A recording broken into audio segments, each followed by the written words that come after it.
በክርስቶስ ወንድሞቼ እህቶቼ ሆናችሁ እንደምን ከረማችሁ? እንደምን ሰነበታችሁ? በቸርነቱ የጠበቀን የእድሜ ደሃ ላደረገን የአባቶቻችን የቅዱሳን የነቢያት አምላክ የሐዋርያት አምላክ የጻድቃን የሰማዕታት አምላክ የእኛ ፈጣሪ የእኛ ጌታ ሉል እግዚአብሔር ወንድሞቼ በሰላም በጤና ጠብቆ ለዚህ ቀን ስላደረሰን እግዚአብሔር ስሙ የተመሰገነ ይሁን። ደግሜ ላለው በእምነት ላለው እግዚአብሔር ስሙ የተመሰገነ ይሁን። እንደምን ሰነበታችሁ? እንደምን ከረማችሁ? ሳምንታችሁ እንዴት ነበረ? እግዚአብሔር ይመስገን ስለዚህ ቀን። ወንድሞቼ እግዚአብሔር ይመስገን በሉ። እግዚአብሔር ይመስገን። ደግሜ ላለው እግዚአብሔር ይመስገን። ወንድማችን በዝማሬ ያገለገለን ወንድማችን ዘማሪ ቀሲስ ምንዳዬ ብርሃኑን ዝማሬ መላእክት ያሰማልን።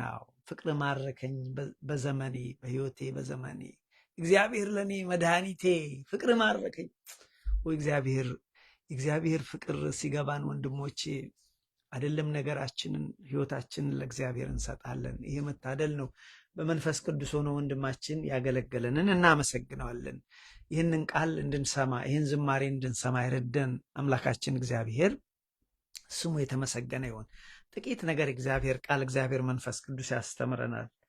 የአባቶቻችን የነቢያት የአባቶቻችን የሐዋርያት የጻድቃን የሰማዕታት አምላክ እግዚአብሔር በመካከላችን ሆኖ ወንድሞቼ ምድራዊ ያልሆነ ሰማያዊ ሐሳቡን የሰው ያልሆነ የእሱን ሐሳብ እንዲያስተምረን የእሱ ቅዱስ ፈቃድ ይሆንልን። እኔና እናንተ ተማሪዎች ነን። ጥቂት ነገር እንማራለን። በምን ዙሪያ ብላችሁ ብትጠይቁኝ ታግሶ እግዚአብሔርን በመጠበቅ ጸንቶ እግዚአብሔርን በመጠበቅ ዙሪያ። ስለዚህ ርዕሳችን ባለፈው የጀመርነው ነው። ከኔ ጋር የነበራችሁ ጀምረነዋል። 1-2 ሳምንት አልፎናል። በተለይ ታግሶ መጠበቅ ከባድ እንደሆነ ደግሞም ልበሉ ምድራዊ ነገርን አለመጠበቅ ታግሶ እግዚአብሔርን መጠበቅ ከባድ እንደሆነ አነሳን። እሱን ተማርን። ያመለጣችሁ ከስሩ ሊንክ አስቀምጬላችኋለሁ። ቤተ እስጢፋኖስ በሚለው ገብታችሁ ስሙ። ይጠቅማችኋል። ከልቤ ላለ ወንድሞቼ ይጠቅማችኋል።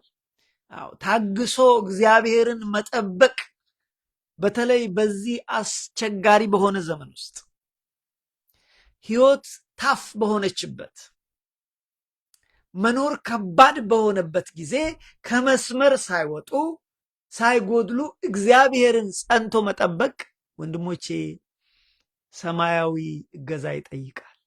ዕውቀት ይፈልጋል። ጥበብ ይፈልጋል። ለዚህ ነው እግዚአብሔር መንፈስ ቅዱስ እኔና እናንተን ዛሬ ልጆቼ ሆይ ታግሳችሁ ጠብቁኝ እመጣለሁ። at the appointed time በሰዓቴ እመጣለሁ። እግዚአብሔር ይመጣል። ወንድሞቼ ስሙኝ፣ አባባ ይመጣል። ማን ይሆን ጸንቶ የሚጠብቀው? ማን ይሆን እየተጋ የሚጠብቀው? ስለዚህ ነው የሚያስፈልገን። አዎ በዘመኑ እኮ የግርግር ዘመን ነው። ዘመኑ የወሬ ችኮላ ዘመን ነው። አያችሁ we don't have time to wait። መጠበቅ እኮ ከባድ ነው። ስለዚህ ያነሳን ርዕሳችን ታዲያ ጽና። ልጆቼ ጽኑ፣ ጽና፣ በርታ፣ በርቺ እና እግዚአብሔርን ጠብቂው። ይህንን በተለይ ባለፈው ሳምንት ትምህርታችን አባታችን ዘማሪው ዳዊት በመዝሙር 27 ላይ ራሱን አነቃቅቶ ነፍሴ ሆይ ጽኚ፣ በርቺ፣ እግዚአብሔርን ጠብቂው። አዎ ሕይወት ከባድ ሆኖብኛል። አዎ ጠላቶች አስጨንቀውኛል። ነገር ግን ነፍሴ ሆይ እግዚአብሔርን ጠብቂ ያለውን ነገር አንስተን ነበር። ስለዚህ ወንድሞቼ በዛ ውስጥ ያነሳነው መጠበቅ ከባድ ነው።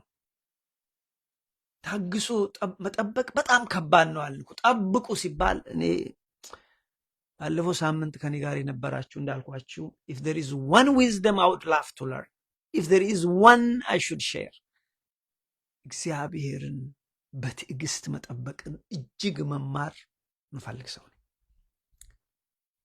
ለምን መሰላችሁ ወንድሞች? አንደኛ መጠበቅ ትእዛዝ ነው። ባይት ሰልፍ ጠብቁኝ ብሏል። እየተጋ የሚጠብቀኝ ማን ነው? ከነዚህ ባሪያዎች እየተጋ እኔ ስመጣ የሚጠብቀኝ ታማኝና ልባም ባሪያ ማን ነው ይላል። እዛ ማቴዎስ 25-24 አካባቢ ሄዳችሁ አንብቡት። 24 እና 25 ስለዚህ እግዚአብሔር ጠብቁኝ በሰዓት ይመጣለሁ ብሏል። አሁን እኛ የምንማረው እንዴት እንጠብቀው። ለሱ ደግሞ ትምህርት ያስፈልጋል፣ መረዳት ይጠይቃል ወንድሞቼ። ስለዚህ እግዚአብሔርን መጠበቅ አንድም ትእዛዝ ነው፣ ሁለትም እግዚአብሔርን ታግሶ መጠበቅ የእምነት ጸና እምነት ሰው እንዳለው የሚያሳውቅ ነገሮች ታፍት የሆኑ ህይወት ሲከብድ ኑሮ ሲከብድ ቀኑ ጨለማ በሆነ ሰዓት ኢትስ ኦኬ እግዚአብሔር እኔ እጠብቅሃለሁ ማለት ትልቅነት ነው። ህይወት ከብዶኛል፣ ስራ ከባድ ነው፣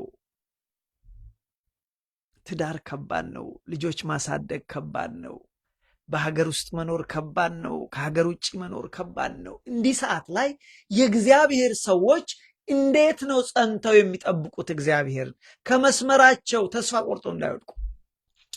ብዙዎች ህይወት በከበደችባቸው ሰዓት፣ ላይፍ ቻሌንጂንግ በሆነባቸው ሰዓት ፍራስትሬትድ አድርገው ከእግዚአብሔር መስመር ይወጣሉ። እግዚአብሔር የታለ እግዚአብሔር ብለው ብዙዎች የከዱ ሰዎች አሉ። በራሳቸው ላይ እርምጃ የወሰዱ፣ በቤተሰባቸው ላይ እርምጃ የወሰዱ ሰዎች አሉ። ለዚህ ነው እግዚአብሔር መንፈስ ቅዱስ ልጆች ሆይ ታግሳችሁ ጠብቁኝ። ታግሰን ለመጠበቅ ደግሞ የምንጠብቀውን ማወቅ አለብን። የምንጠብቀው ማን ነው? እግዚአብሔርን ነው። የታመነውን እግዚአብሔርን እንጠብቃለን። በደንብ ስሙ። የታመነው እግዚአብሔርን ኢየሱስ ክርስቶስ አባታችንን ጌታችንን እንጠብቀዋለን። ይመጣል በሰዓቱ። ወንድሞች ዛሬ ነገሩ ተበለሻሽቷል። ዛሬ ሁሉ ቦታ ተስፋ የሚሰጥ ነገር አይታይም። በዚህ ሰዓት ነው እንግዲህ ክርስቲያኖች እንዴት ሆኜ እግዚአብሔርን ልጠብቅ፣ እንዴት አድርጌ ራሴን ለሞተልኝ ለሱ ራሴን እንዴት ላቆይለት። ለዚህ ነው የትምህርት የሚያስፈልገው። ስለዚህ እግዚአብሔርን መጠበቅ አንድም ትእዛዝ ነው፣ ሁለተኛ የመጽናት ምልክት ነው። ግን ቅድም እንዳልኳችሁ ራሱ መድኃኒዓለም ጠብቁኝ ብሏል። መጠበቅ ሲባል ደግሞ ዝም ብሎ ቁጭ ብሎ መጠበቅ አይደለም። ማይ ፍሬንድ ዩ ሃቭ ቱ አንደርስታንድ ዲስ ነው። እየተጋ የሚጠብቀኝ ማን ነው? እያተረፈ የሚጠብቀኝ ማን ነው? አያችሁ፣ ጸንቶ የጠበቀ ሰው ያተርፋል። ጸንቶ የጠበቀ ሰው ይሸለማል። እየተጋ የሚጠብቀው ያ ባሪያ ጌታው በመጣለት ይሾመዋል፣ ይሸልመዋል። አንተ ባሪያና በጥቂቱ ታምናል፣ በትልቁ ሾመሃለሁ። ያኛውስ ጌታዬ ይዘገያል፣ ጌታዬ አይመጣም ብሎ ከምናምንቴዎች ከማይረቡ ሰዎች ጋር ሲበላ ሲጠጣ ልጆቹን ሲያስጨንቅ ቤተሰቦቹን ሲያስጨንቅ የሆነ የተገኘ ባሪያ ግን እሱ ወዮለት ነው የሚለው። ወንድሞች ስለ ሰው ማውራት በጣም ይቀላል።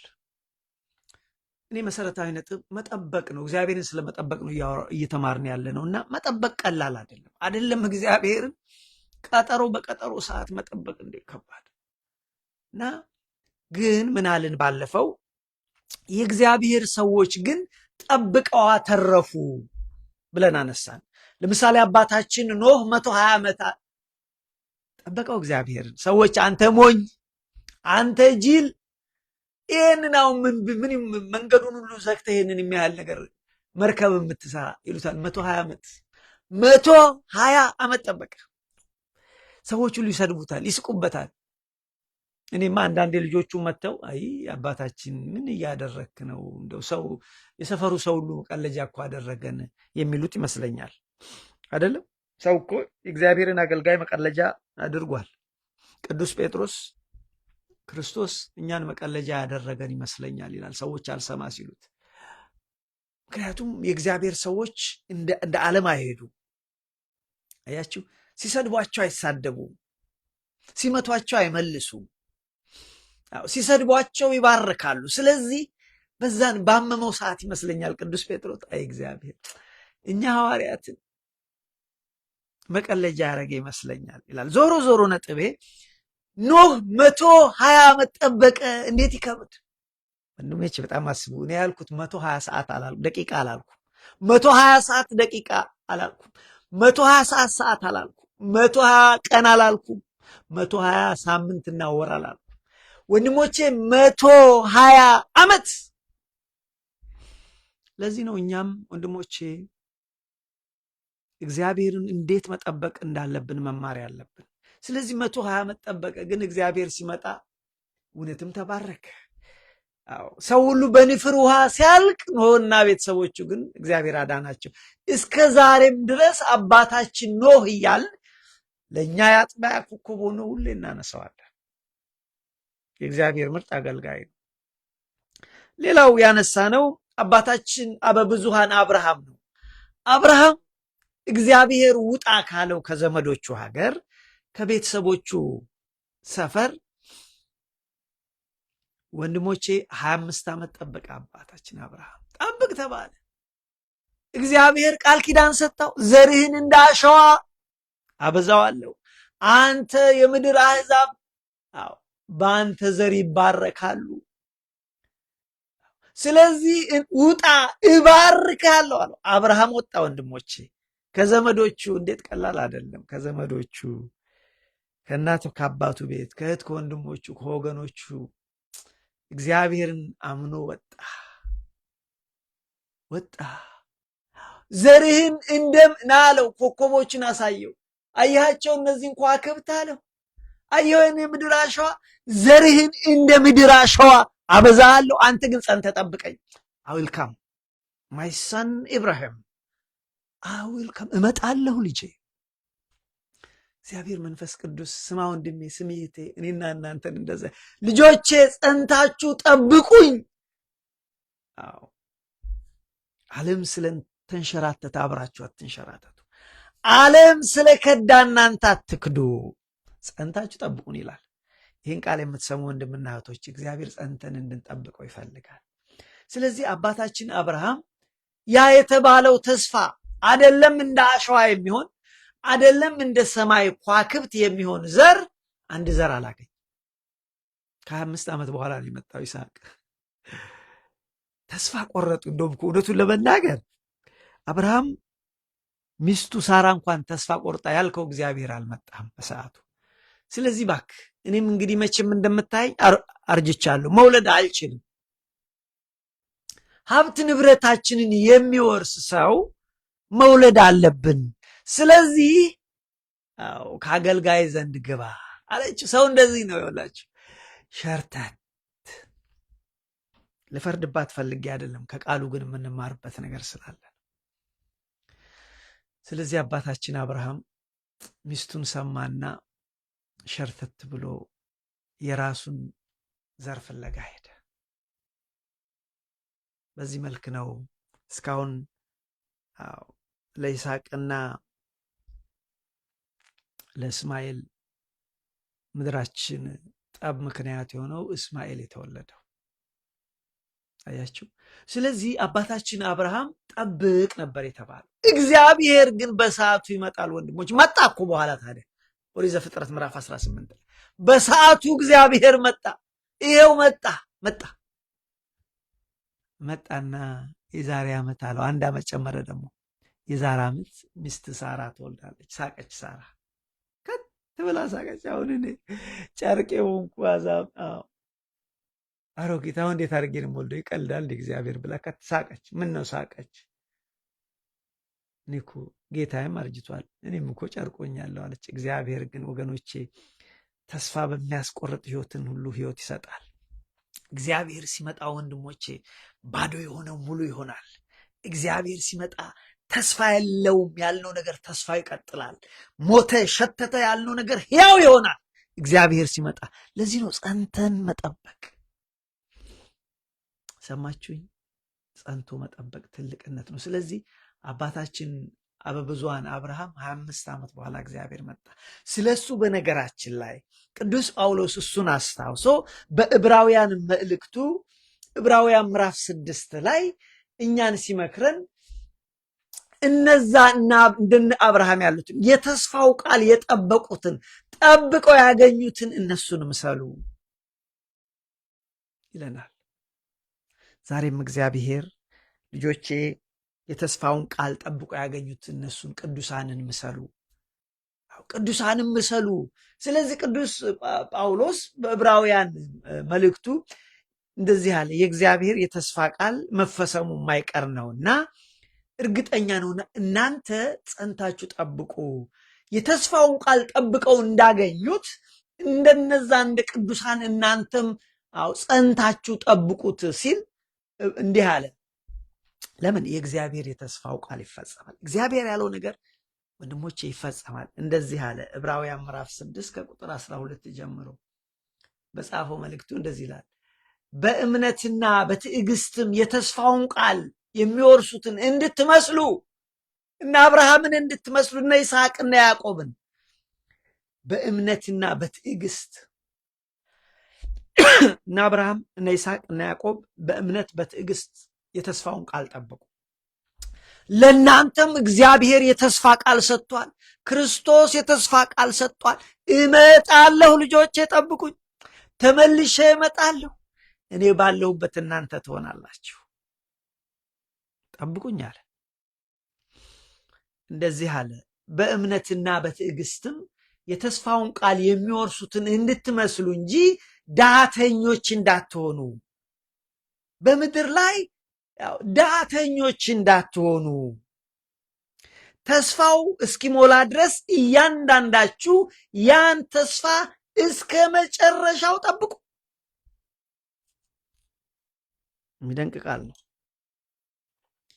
እንደዚህ ይላል፣ በእምነትና በትዕግስትም የተስፋውን ቃል የሚወርሱትን እንድትመስሉ። እነማን ናቸው በተስፋውን ቃል የሚወርሱ? ስለ አብርሃም ነው የሚናገረው። አነብላችኋል።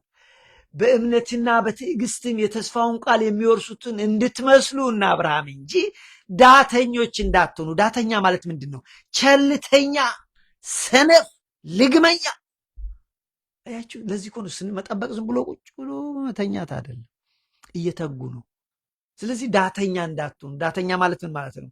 ቸልተኛ፣ ሰነፍ፣ ልግመኛ፣ ስራውን በሰዓቱ የማይሰራ ሰነፍ አገልጋይ፣ ኃላፊነቱን የማይወጣ ሰነፍ።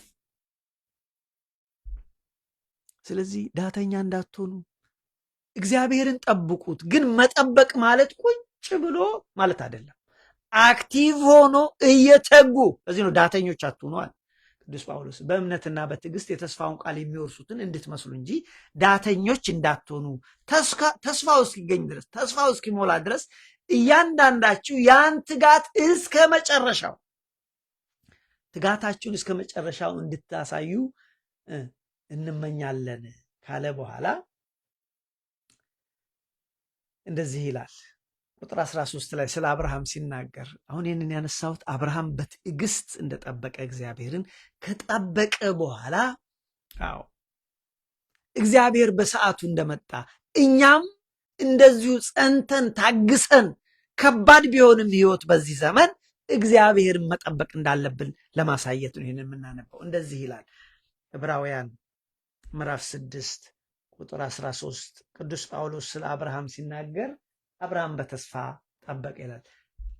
እግዚአብሔርም ለአብርሃም በተስፋ በሰጠው ጊዜ አለ፣ በእውነት እባርክሃለሁ፣ አበዛሃለሁ፣ ከእርሱ የሚበልጥ በማንም ሊምል ስላልቻለ በራሱ ማለ እመጣለሁ። በእውነት አለ እግዚአብሔር። እውነት የሚለው እግዚአብሔር አይደለም? ለአብርሃም በራሱ ማለ። እግዚአብሔር በማን ይምላል ታዲያ? ሰው ቢሆን በእግዚአብሔር ይምራል። በእውነት እግዚአብሔርን አትማሉ ይባላል። ግን ከከፋና መማል ካለበት ሰው እውነተኛ ነው ለማለት በእግዚአብሔር ይማል። እግዚአብሔር በማን ይማል? በራሱ ማል። አብርሃም ሆይ በሰዓቱ እመጣለሁ በእውነት አለው። እግዚአብሔር ለአብርሃም ተስፋ በሰጠው ጊዜ በእውነት እባርክሃለሁ፣ አበዛሃለሁ ብሎ ከእርሱ በሚበልጥ በማንም ሊምል ስላልቻለ በራሱ ማለ። እንደዚሁም አብርሃም ከታገሰ በኋላ ተስፋውን አገኘ። ይህን ነው ትምህርቱ። አሁን እኛ የምንማረው ታግሰን እግዚአብሔርን ስለመጠበቅ ነው። መጠበቅ ከባድ ነው ብያቸዋል። አብርሃም ግን 25 ዓመት ታግሶ ተስፋውን አገኘ። ይስሐቅን አገኘ። ዘሩ እንደ ምድር አሸዋ ሆነ። ዘሩ እንደ ሰማይ ከዋክብት ሆነ። ስለዚህ ወንድሞቼ እግዚአብሔር መንፈስ ቅዱስ ልጆች እናንተም እንደ አብርሃም ተስፋ እንደጠበቀው ተስፋችሁን ጸንታችሁ ጠብቁ። ህይወት ከባድ ነው። አዎ ስራ ከባድ ነው፣ ከባድ ነው። ትዳር ከባድ ነው፣ ከባድ ነው። ህይወት ከባድ ነው። ኑሮ ከባድ ነው፣ ከባድ ነው። ልጆች ማሳደግ ከባድ ነው፣ ከባድ ነው።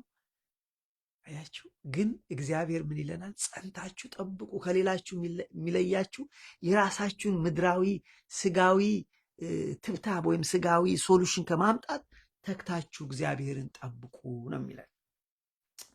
ሌላው አብርሃም ብቻ አይደለም ታግሶ ተስፋውን ታግሶ የተቀበለ ኢዮብ የሚደንቅ ሰው ነው።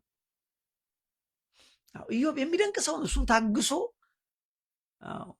ሚስቱና ልጆቹ እንኳን በተለይ ሚስቱ ሰድባው ተፍታበት ስትሄድ አገልጋዮቹ ሲንቁት ታግሶ እግዚአብሔርን ጠበቀ። እግዚአብሔር ሰጠ፣ እግዚአብሔር ወሰደ፣ እግዚአብሔር ስም ጠብቀዋለሁ አለ። ስለዚህ መታወቅ እዚህ ጋር ያለበት ነገር ዛሬ የምንማረው እንግዲህ እግዚአብሔርን ታግሶ ስለመጠበቅ ነው። መጠበቅ ከባድ ነው። እችን እንድትይዙ ሊፈልገው አንደኛ መጠበቅ እጅግ ከባድ ነው።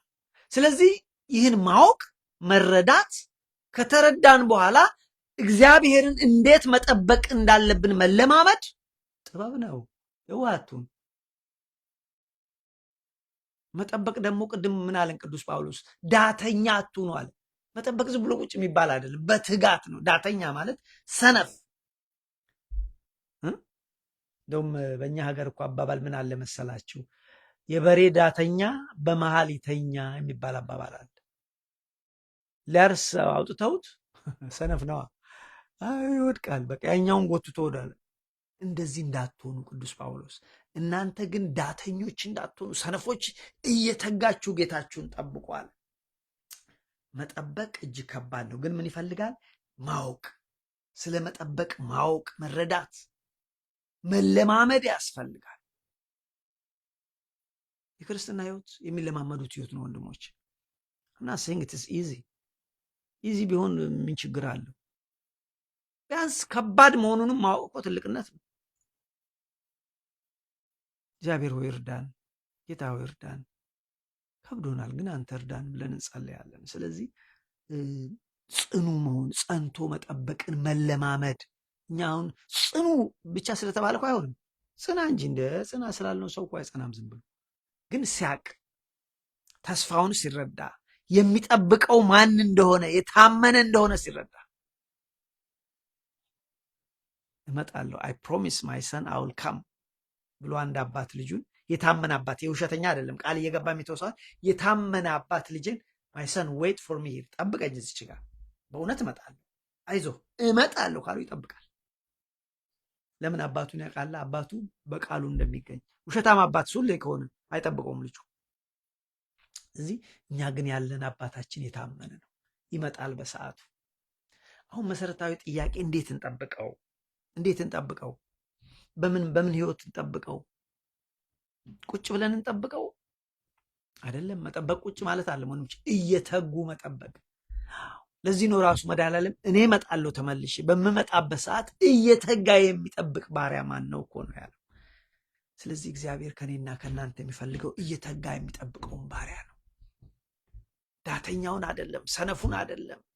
ያ ሰነፍ ደግሞ ምን አለ? የማይረባው ባሪያ ጌታዬ ይቆያላ ቤተሰቦቹን አገልግላቸው የተባለውን መግረፍ ጀመረ። ከክፎች ከምናምንቴዎች ጋር መብላት መጠጣት ጀመረ። ጌታዬ ይዘገያል። ጌታው የመጣ ቀን የዛን ባሪያ እድል ፈንታ በሁለት ይሰነጥቀዋል ነው የሚለው፣ ወደ እሳት ይጥለዋል ነው የሚለው። ወንድሞቼ አስፈሪ ነው ነገሩ፣ ግን እንረዳው። አሁን እንረዳው ነው። የተረዳ ሰው የገባው ሰው ይገርማቸዋል። ከኢኩዌሽኑ ሀፉን አውቆታል፣ ከጥያቄው ግማሹን አውቆታል። ካልተረዱ በጣም ከባድ ነው። ስለዚህ እግዚአብሔርን እንዴት እንጠብቀው? መጠበቅ እንዲቀላል አይደለም፣ እንደምናወራው አይደለም። መጠበቅ ከባድ ነው አይደለም። እግዚአብሔር ጠብቁ ስንባል ውጤታችሁን ጠብቁ፣ የሐኪም ቤት ውጤታችሁን ጠብቁ፣ ወይም የፈተና ውጤታችሁን ጠብቁ፣ ወይ ደግሞ ጠብቁ ያነጋግሩሃል፣ ጠብቅ ከሌ በጣም ከባድ ነው። ግን ይሄ ምን ይፈልጋል? መለማመድ፣ መጀመሪያ ማወቅ። መጠበቅ ከባድ መሆኑን መጀመሪያ ማወቅ፣ ትዕግስትን ለመማር መሞከር፣ መማር። ቅድም ብያችኋለሁ። እኔ ቁጥር 1 መማር ፈልገው እውቀት እሱን ነው። ስለዚህ በተለይ ወንድሞቼ በሰላም ቀን መጠበቅ ችግር የለውም። በጤንነት ቀን መጠበቅ ችግር የለውም። በነገር እሱም ችግር አለው። እውነቱን ለመናገር መጠበቅ ቀላል አይደለምና፣ ነገር ግን ደግሞ በጨለማ ቀን መጠበቅ ከባድ ነው። ጠብቅ ይበራልሃል። ከባድ ነው። ታፍ በሆነ ሰዓት መጠበቅ ከባድ ነው። ለዚህ ነው እንግዲህ የትምህርት የሚያስፈልገው። ብዙ ቅዱሳን አይደለም በመልካም ቀን በጨለማ ቀናቸው ጠበቁ። ለዚህ ነው አባታችን ዳዊትን ያነሳ ነው። ዳዊት ምን አለ? እግዚአብሔር ሆይ ጠላቶቼ ከበቡኝ፣ ስጋዬን እንኳን ሊናጠቁ ደረሱ። እኔ ግን እጠብቅሃለሁ። እኔ በማማ እጠብቃለሁ። እንድትመጣ ፈልጋለሁ፣ ግን ባትመጣ እንኳን ስጋዬ ቢጠፋ እንኳን አንተን በሕያዋን ሀገር አንድ ቀን አገኘሃለሁ፣ አይሃለሁ ብሎ ራሱን ያጽናናበት እግዚአብሔር ቃል መዝሙር 27 ነው። በርታ፣ ታገስ፣ እግዚአብሔርን ጠብቅ፣ እግዚአብሔርን ፊት እሻ ብሎ አለ። ስለዚህ እንዴት አድርገን እንጠብቀው? እንለማመድ። መለማመድ፣ ትዕግስትን መለማመድ፣ ስለ ትዕግስት ማወቅ መማር። ሌላው የተስፋውን ቃል እግዚአብሔር ልክ ለአብርሃም ተስፋውን ሰጠው፣ አብርሃም ጠበቀና ያን የሰጠንን ተስፋ መጀመሪያ ማወቅ፣ የተስፋውን ቃል ገንዘብ ማድረግ፣ ቃሉን ማወቅ፣ ጠብቁ ያለንን ደግሞ ባህሪውን ማወቅ፣ እግዚአብሔርን ማወቅ፣ በባህሪው ማወቅ፣ ምክንያቱም እሱ ያለው ያደርጋል ብለን ማወቅ። ከዛስ ጠብቀን ጸንተን ስንጠብቅ ምን ይሆናል? የእግዚአብሔር ወገኖቼ ጸንተን ስንጠብቀው እግዚአብሔር በሰዓቱ ይመጣል። በችግራችን ይመጣል፣ በነገራችን እግዚአብሔር ይመጣል። ልንገራችሁ፣ በዛ በችግራችሁ ባይመጣ እንኳን እግዚአብሔርን ዳዊት እንዳለው እኔ ግን በችግሬ ባትመጣ እግዚአብሔር በሕያዋን ሀገር አይሃለሁ አለ። አዎ ጠላቶቼ አሁን ከበውኛል ይላል። ማምለጥ ቢያቅተኝ አንተም ባትደርስልኝ ግድ የለም፣ ብሞት እንኳን ነገ ግን በሕያዋን ሀገር አንተን አያለሁ ይላል። አንብብላችሁ መዝሙር 27 እግዚአብሔር ብርሃኔና መድኃኒቴ ነው፣ የሚያስፈራኝ ማን ነው? እግዚአብሔር የሕይወቴ መታመኛዬ ነው፣ የሚያስደነግጠኝ ማን ነው? ክፉዎች አስጨናቂዎች ጠላቶቼ ሥጋዬን ይበሉ ዘንድ በቀረቡ ጊዜ እነሱ ተሰናክለው ወደቁ። ሰራዊት ቢሰፍርብኝ ልቤ አይፈራም፣ ሰልፍ ቢነሳብኝ በዚህ እተማመናለሁ ካለ በኋላ ስለ ጸሎቱ ልክ ነው። ጠላት ከቦኛል፣ እኔ ግን አለ የኔ ምኞትና ፍላጎት ከዚህ በላይ ነው። እግዚአብሔርን አንዲት ነገር እኔ የምፈልገው እግዚአብሔርን በመቅደሱ ሁሉ ያየው ዘንድ፣ እግዚአብሔርን በሰማይ ሁሉ ያስበው ዘንድ። እግዚአብሔርን አንዲት ነገር ለመንኩት፣ እርሷን እሻለሁ፣ በሕይወት ዘመኔ ሁሉ በእግዚአብሔር ቤት እኖር ዘንድ፣ እግዚአብሔርን ደስ የሚያሰኘውን አይ ዘንድ። አዎ አሁን ችግር ውስጥ ነኝ፣ ግን እኔ የምመኘው ኢትስ ኦኬ፣ ይህ ችግር ኢትስ ኦኬ ያልፋል፣ ግን የምፈልገው ሁሌ ከእግዚአብሔር ጋር እኖር ዘንድ ነው፣ በመቅደሱ እሱን እመለከት ዘንድ ነው እያለ ይላል። ከዛ ይቀጥልና ወደ መጨረሻው እጅ ላንብብላችሁ፣ ሰዓትም ለመቆጠብ ትንሽ ደቂቃ ነው ያለኝ። እንደዚህ ብሎ ይላል ዳዊት፣ አንተ ፊትህን እሹ ባልክ ጊዜ አቤቱ ፊትህን እሻለሁ፣ ልቤ አንተን አለ። ፊትህን ከኔ አትሰውር፣ እግዚአብሔር ሆይ ተቆጥተህ ከባሪያ ፈቀቅ አትበል። ረዳቱ ነኝ አትጣለኝም። የመድኃኒቴ አምላክ ሆይ አትተወኝ። እናትና አባቴ ትተውኛል፣ አባትና እናቴ ትተውኛል፣ እግዚአብሔር ግን ተቀበለኝ። አቤቱ እግዚአብሔር እኔ የምፈልገው መንገድህን አስተምረኝ። እንደው ስለ እነዚህ ስለ ጠላቶቼ ስትል በቀናው መንገድ ምራኝ ካለ በኋላ እነዚህ ጠላቶቼ የሐሰት ምስክሮችና አመፀኞች ተነስተውብኛል። ለጠላቶች እባክህ ፈቅደህ አሳልፈህ አትስጠኝ እግዚአብሔር። ለጠላቶች አትተወኝ፣ ልወድቅ ደርሻለሁ እግዚአብሔር አለ። ከዛ አለና በዚህ አላቆምም። እንድትመጣ ፈልጋለሁ፣ እንድትፈርድልኝ ፈልጋለሁ። ካልሆነስ አለ ደግሞ ባይሆንም ግን ብሞትም ግን አምናለሁ በሰማይ በሕያዋን ሀገር አንተን አያለሁ። ይሄ ነው መለማመድ፣ ክርስትና መጽናትን መለማመድ። ብሞት እንኳ በሰማይ ያገኘሃለሁ። እንደ ሰልስቱ ደቂቅ ምንድን ነው ያሉት? ለአንተ ጣዖት አንሰግድም፣ ብንሞት እንኳ እንሙት እንጂ። ለምን ብንሞት የምንሄድበትን እናውቀዋለን። እንደዚህ አለ ቁጥር 12 ነቢዩ ዳዊት። ታዲያ የሐሰተኛ ምስክረኞች አመፀኞች ተነስተውብኛል፣ ለጠላቶች ፈቃድ አትስጠኝ ካለ በኋላ ቁጥር 17 ላይ ባትሰጠኝ ደስ ይለኛል፣ ብታድነኝ ደስ ይለኛል፣ ባይሆንስ አለ እግዚአብሔር ሆይ እኔ በሰማይ አለሁ። እንደዚህ አለ ቁጥር 13 የሐሰተኞች ምስክሮችና አመፀኞች ተነስተውብኛልና ለጠላቶች ፈቃድ አትስጠኝ፣ የእግዚአብሔርን ቸርነት በሕያዋን ምድር አይ ዘንድ አምናለሁ። ኦኬ በስጋዬ ካለብኝ ፈተና መውጣት ቢያቅተኝ ቸርነትህን በሰማይ ግን አያለሁ። ስለዚህ አንተን ተስፋ አድርጌ እጠባበቃለሁ አለ። የእግዚአብሔርን ቸርነት በሕያዋን ምድር አይ ዘንድ አምናለሁ አለና እግዚአብሔርን ተስፋ አድርግ፣ እግዚአብሔርን ጠብቅ፣ በርታ፣ ልብህ ይጽና ብሎ ራሱን አጽናና። ምን አለ? እግዚአብሔርን ተስፋ አድርግ፣ ጽና። ወንድሞቼ እግዚአብሔር መንፈስ ቅዱስ ዛሬ እኔና እናንተ ልጆቼ በሰዓቱ እኔ እመጣለሁ፣ በሰዓቱ በነገራችሁ ላይ እመጣለሁ፣ ጸንታችሁ ታግሳችሁ ጠብቁኝ ይላል። ያችሁ ትምህርቴን አሁን አጠቃልለዋለሁ። ያችሁ እግዚአብሔር ጠብቁኝ፣ በሰዓቱ እመጣለሁ። መጠበቅ ከባድ ነው፣ በጣም ከባድ ነው። ብዙ ሰዎች ለዚህ ነው እኮ እኛ አንፈርድባቸውም።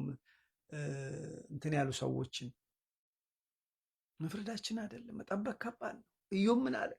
ተስፋ እኮ ቆርጦ ኢዮብ መጀመሪያ እንደታገሰው ተስፋ ቆርጦ እኮ አንዳንዴ ግራ ገብቶት እንዲህ ለምንድን ነው እግዚአብሔር በተለይ እንዲህ መከራ የሚበዛበት ሰው ከመጀመሪያው ለምን ተፈጠረ ብሎ ይጠይቃል።